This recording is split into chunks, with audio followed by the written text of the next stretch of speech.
E aí, meus matemáticos, tudo bem? Estamos aqui para mais um vídeo. Hoje vai ser sobre a história do ângulo. Vocês sabem de onde os ângulos foram inventados, por que foram inventados? Então, hoje nós vamos saber aqui, né? Um pouco da história do ângulo. Aqui, ó. A história do ângulo. A matemática apresenta nos estudos relacionados a ângulos que a medida completa de uma circunferência corresponde a 360 graus. Isso daí que a gente aprende lá, lembra?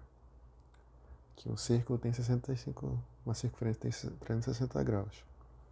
A utilização dessa medida não está ligada a algum estudo específico. Ela possui aqui conexões com os povos babilônicos, aqueles povos antigos que viviam lá na Babilônia, sabe? Mesopotâmia. Que é ali na região do Kuwait, do Iraque, para quem não lembra. Hoje em dia, no caso, né? E isso nos assuntos ligados à astronomia. Eles eram geralmente os babilônicos trabalhavam com astronomia, com as coisas de signos, entre essas outras coisas, olhando as estrelas e etc. Olha aqui, ó. Bem que os babilônios tinham uma grande admiração pela astronomia, a qual estava condicionada à religião e ao calendário. Essa união permitia que os babilônios construíssem um roteiro identificando a estação do ano. Para quê? No intuito de objetivarem o momento certo para a preparação da terra e plantio, porque os babilônios, como os povos antigos, eles eram fazendeiros e cultivavam a terra, né? Que era o que fazia a vida, né? A economia girar lá na época, né? Que eles eram fazendeiros e astrônomos também. Então, além da terra de plantio, construção e expansão das cidades e rentabilidade na comercialização de produtos. Portanto, os babilônios baseavam sua maneira de viver através da produtividade no calendário apoiado na astronomia. Então, o calendário deles era apoiado nas estrelas, né, na astronomia. E como a gente sabe, né, são 12 signos, que hoje em dia nós usamos também, né, 12 signos e 12 meses. Janeiro, fevereiro, março, abril, maio, junho, assim por diante, né? É o calendário que eles já tinham nessa época, bem há bastante tempo atrás, né? Aqui, ó. O sistema de numeração sexagesimal, que significa na base 60, é fundamental na utilização da medida de 360 graus. Para quem não lembra, o sexagesimal ele está presente em boa parte do nosso cotidiano, né? Mais embaixo a gente vai ver ali isso, questão de horas. Quanto vale uma hora? 60 minutos.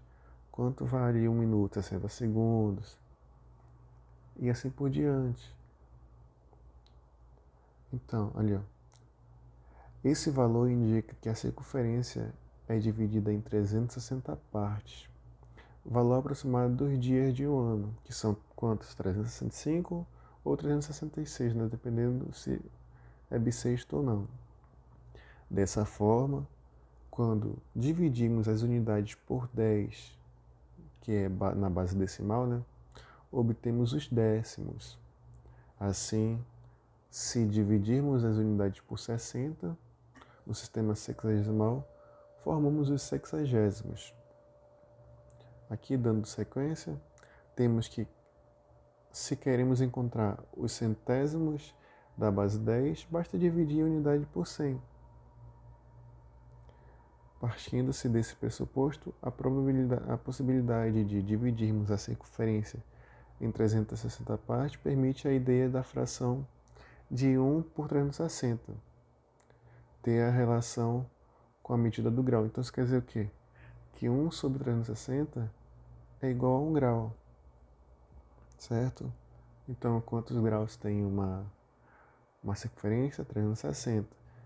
E 1 grau dessa circunferência é o quê? É a mesma coisa que 1 sobre 360. Olha, viu como tudo se encaixa?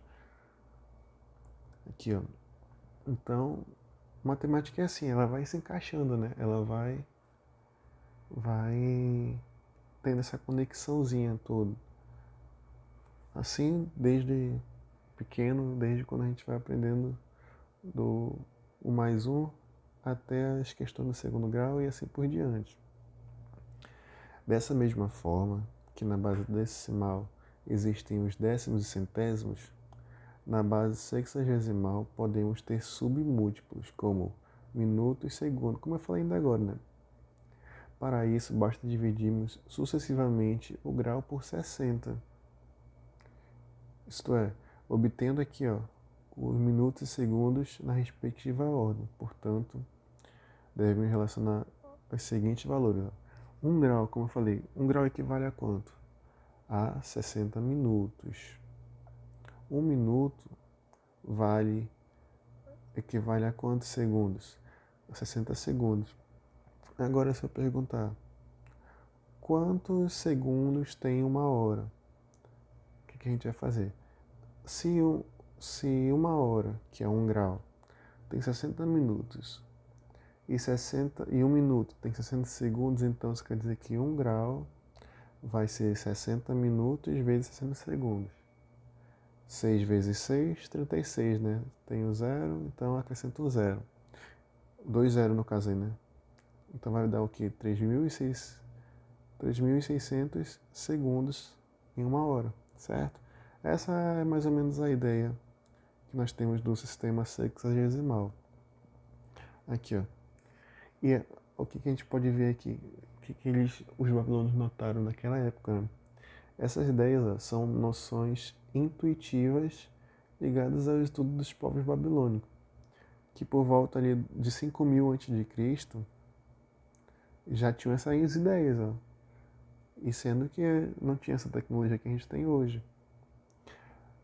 Então, com certeza, eles já introduziam a divisão por 360, aplicando a regra, à medida de uma circunferência, né? Mesmo não sabendo ao certo sobre determinado fato histórico. Atualmente, né, a medida é utilizada como veemência, indicando o resultado de exames operados. Os resultados exatamente esperados, né? Então, para a gente ver que os ângulos, desde dessa época babilônica, já eram muito importantes, pois lá esse estudo que os babilônios fizeram foi importante para o crescimento deles como civilização, né? No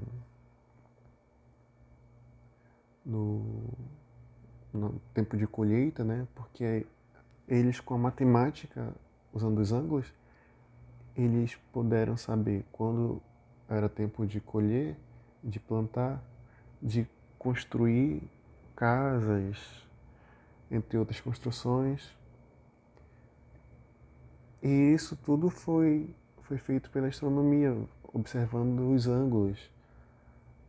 E como nós podemos ver aqui no texto, os babilônios fizeram de uma forma intuitiva, que é ainda mais impressionante, porque hoje em dia a gente tem tantas ideias, né, por ter tecnologia, e naquela época que não tinha esse tanto de tecnologia. Eles pensavam, passavam dias e noites, e tinham que provar que estava certo, dar o jeito dele, e para ver, né, para ver como a matemática é incrível, né? E mesmo que você não saiba tanto, mas se você tiver uma intuição assim mais aguçada, você consegue fazer esses descobrimentos, né? Então é isso. Obrigado por assistirem, curtam, compartilhem e valeu!